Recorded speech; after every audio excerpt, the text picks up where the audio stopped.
Maritime singer with fewer and fewer opportunities at home, Anne Murray faced her own kind of challenges. So she took a gamble, a chance to play at the famed and fancy Imperial Room in Toronto's Royal York Hotel. You're not going to have fiddle music in the Royal York Hotel, that's for sure. The CBC captured this make-or-break moment in the career of a Canadian icon.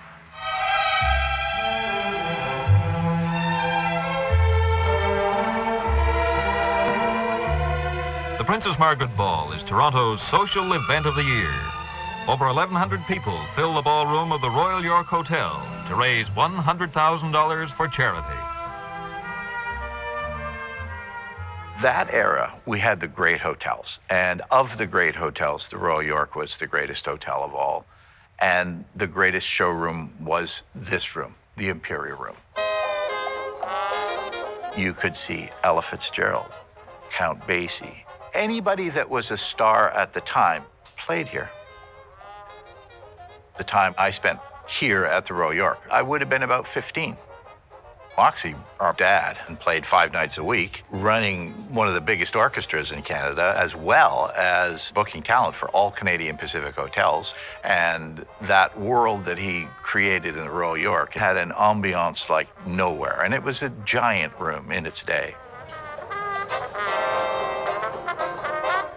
Jennifer, our mom, loved a country singer from the East Coast called Anne Murray. And she brought it up at the dinner table. Wouldn't she be great in the Imperial Room? And I think the idea of having a country singer in here was red flag. But Mom was mad about Anne Murray, thought she was fantastic. Moxie just got tired of hearing it and decided it was time to make the phone call.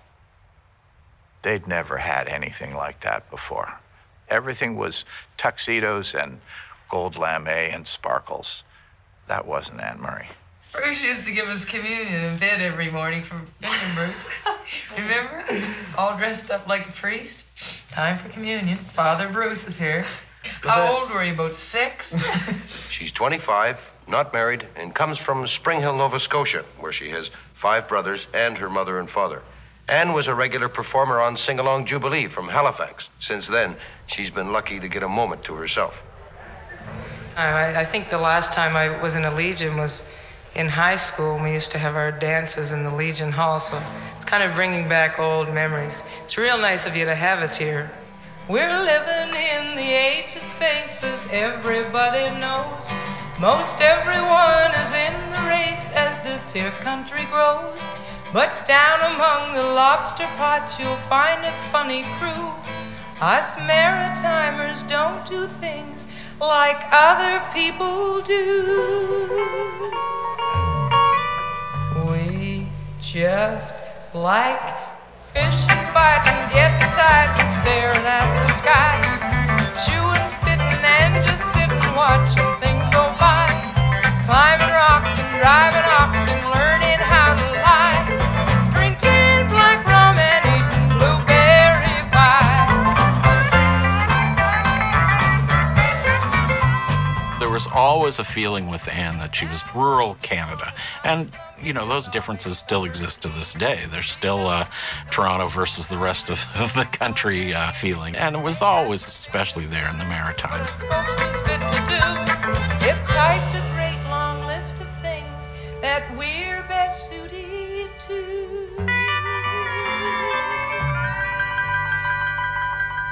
That list read: fishing, fighting, getting tired, staring at the sky.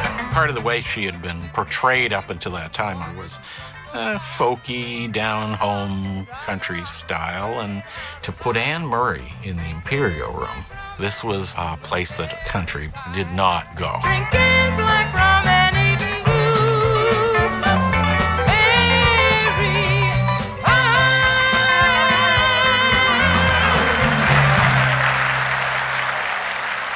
What do you think of my hippie freaks?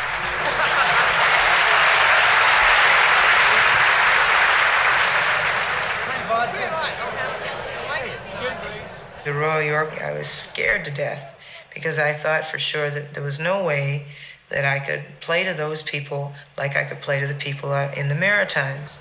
I don't think that I will ever consider myself a star, whatever that is.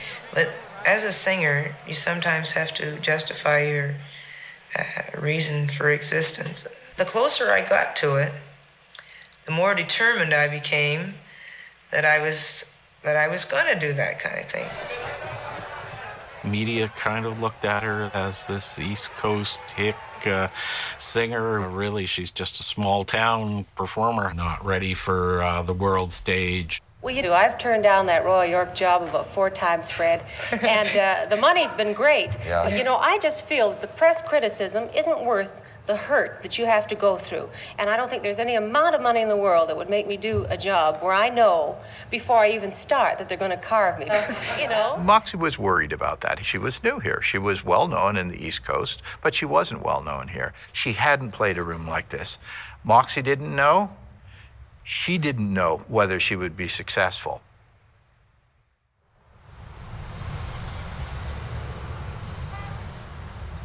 We had a table at the front. The waiters were all dressed in their finest tuxedos. And the other faces that were familiar were more politicians in the audience, like whoever the mayor of Toronto was at the time. But those kinds of celebrities, if you will. But there was an expectation in the room. I'd like to welcome you to the Imperial Room. And I'd like to warn you that you may be on television, so don't be nervous. Okay? My memory tells me she kicked her shoes off while she was on stage. And her dry sense of humor was coming through. You're not supposed to stamp your feet, but I find it very difficult not to do that. That's why it's so good not to have to wear shoes, because when you do that, it doesn't make so much noise, you see. And they tell me that when you wear gowns and so on that you shouldn't do that kind of thing, but you'll have to excuse me if I lose control at times. Okay? I mean of my foot.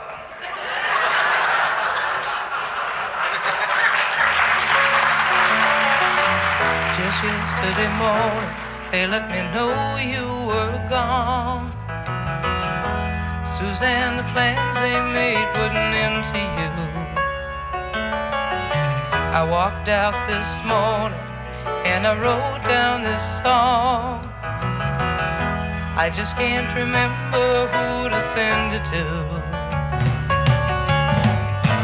I've seen fire and I've seen rain. Well, they were standing ovations more than simply encores. I don't recall any song that didn't have an ovation after it. That's how much they loved her. But I always thought that I'd see you again. Won't you look down upon me, Jesus? Well, she knocked it out of the park. The reviews were great for the Imperial Room shows. It proved that Anne was everything that people had hoped for, and that she was definitely a superstar. Got a feeling in my heart that it's time for us to start to sing together again. We can sing high, we can sing low, ho, ho, ho.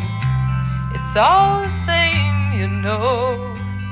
Sing it high and sing it low.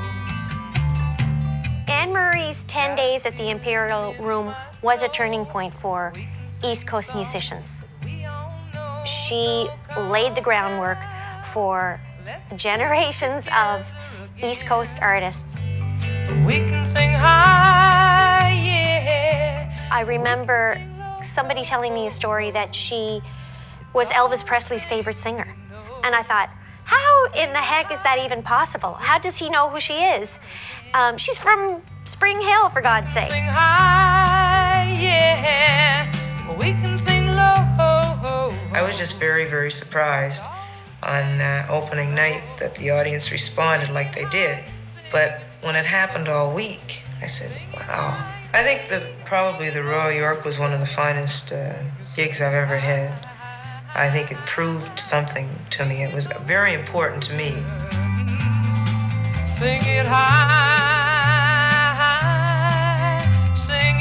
know.